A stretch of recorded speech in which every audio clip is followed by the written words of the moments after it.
So the next kitchen that we are going to talk about today is the island kitchen.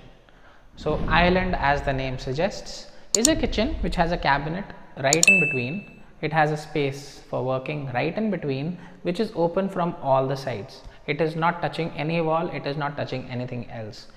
Now in some island kitchens you also have a sink or a stove in between on the island. In some island kitchens you don't have. Now in the cases where you have a sink on the island, obviously you need the required plumbing points for that. In case you have a stove on the island, you need some sort of ventilation for the same. So apart from that, this is basically a typical island kitchen where you have a cabinet right in the middle. This works really well where you have an open kitchen layout, but you don't have enough space inside the kitchen. So let's say it's just an L shape or a just a single wall kitchen or something where you don't have enough space to keep your stuff. You get that additional space right in the middle. It can have storage underneath and it can have a work counter on top.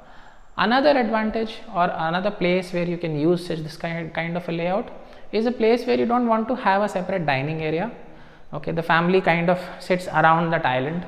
There are 3 people, 4 people sitting around the island having a chit chat with each other while having their meals.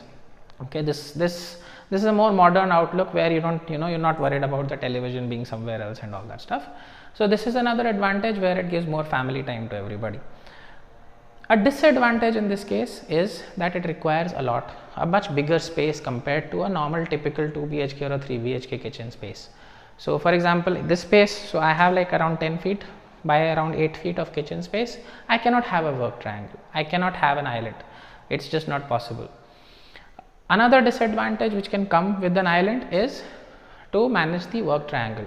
So if I have to, let's say, walk from this corner to that corner and I have something coming in between, it can become a little difficult. So that becomes a little bit of a disadvantage. But apart from that, an island is a very modern thing and it can basically become the focal point of your entire house as well for people who are coming from outside. If you have friends over, they're just sitting there, something is being cooked or you're having a couple of drinks together, all those things can actually happen around that island.